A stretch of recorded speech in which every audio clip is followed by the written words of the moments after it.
Okay, so when you do chair pose, you just need to keep your arms parallel by your ears and squat down like you're about to sit in a chair and try to get about a 90-degree angle. And then going into Warrior 2, your back leg, not the bent leg, needs to be facing in front of you. And then you put your arms out to the side and face forward, trying to keep your core, to keep you steady. And then you put your hands next to your feet and then raise your hands above your head, keeping them next to your ears but not crowding your neck with your shoulders, and lean back a little bit and also engage your core. And then this you can do if you want to make it a little bit harder. And then you have to spread your toes also.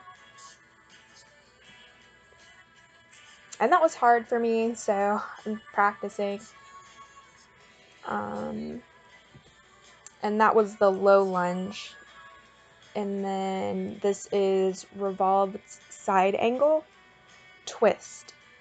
So you make sure that you press into your palms to help with your stability, and then you twist only at your hips and face the opposite direction. And then this next one will be the revolve triangle. So you basically stand up in the position you're in, put your arms out to the side, and twist to put your left hand on the opposite side of your right foot. And you can look up to make it more difficult, or you can look straight down, and that will make it less difficult. And then this will take the exercise into the second position, Grande Plie. And then you will basically lift your heels, push most of your weight into the tip of your toes, and pulse. And try to get as low as possible. But then when you exit that, make sure you stand straight up so you don't hurt your knees. And then this is the wide-legged forward bend. And this is just like prep for a headstand. So you have to really focus on bending at only the hips. And then once you feel that your back is bending, put your hands down and kind of shift your weight into your hands slightly so that you don't like flip. And then push up with your hands.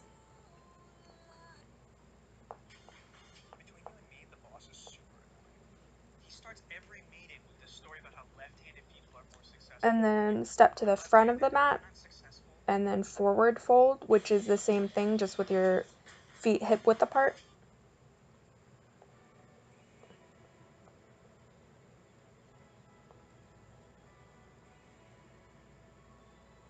And then when you bend forward, use your core and a little bit of your arm strength to pull you in, but not a lot of, make sure that you're focusing on tightening at the core. And try to reach your head towards your shins, not your knees. And then make sure you drink water, or else you'll get dehydrated, pass out.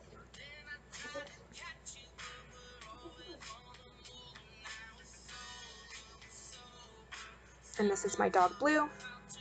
Very sweet. And then from the forward fold, if you don't take that water break, just step back into plank.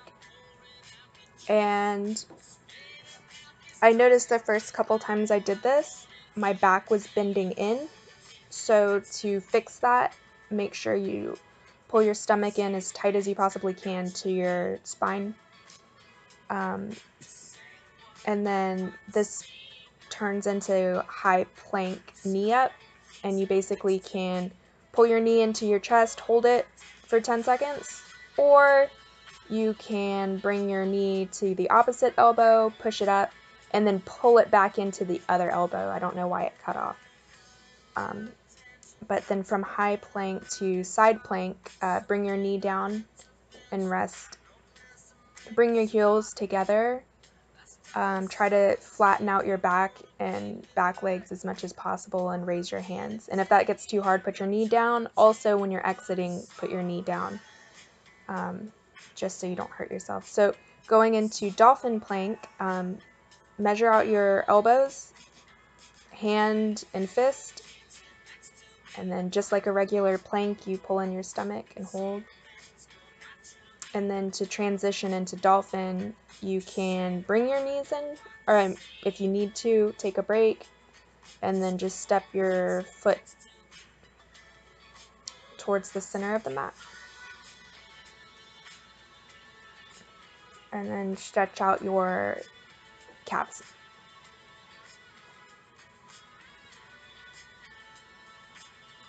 And then from dolphin, you can also raise your leg. I want to eventually be able to do a standing split, or the split that you do like this, just more intense, which I have never been able to do. So if you want to raise your leg, you can. And then this will go into upward facing dog. So you need to lay down, put your forehead on the mat, put your hands next to your chest, and push straight up. And if it feels like your arms are forward, bring them back so that your hands are directly under your shoulders. And then lift with your feet, the bottom of your feet. But if you can't do that, just push up and you can leave your legs on the ground.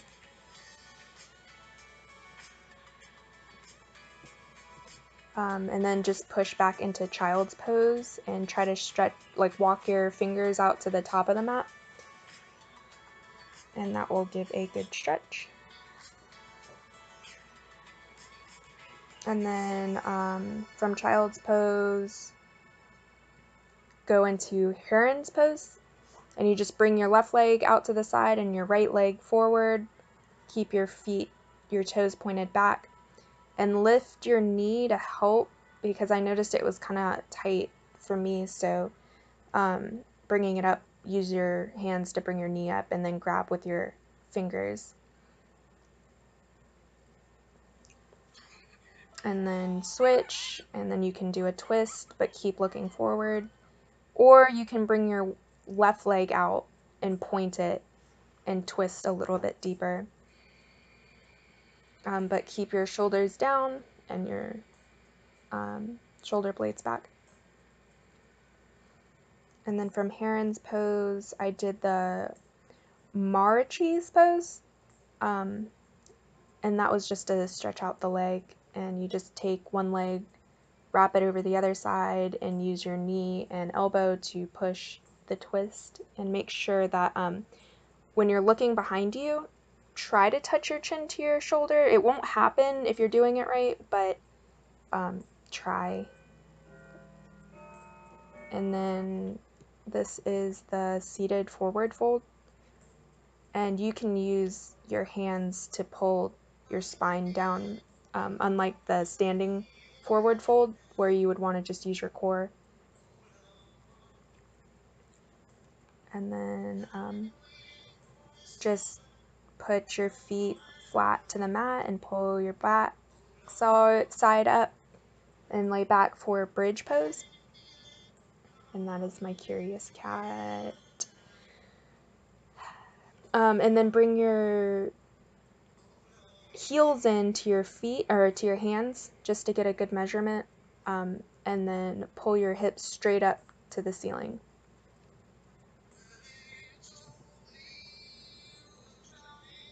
And then make sure you breathe and you can see your stomach. Inhale and exhale, and then slowly lower down. And that's it. And my pumpkin, and I love him.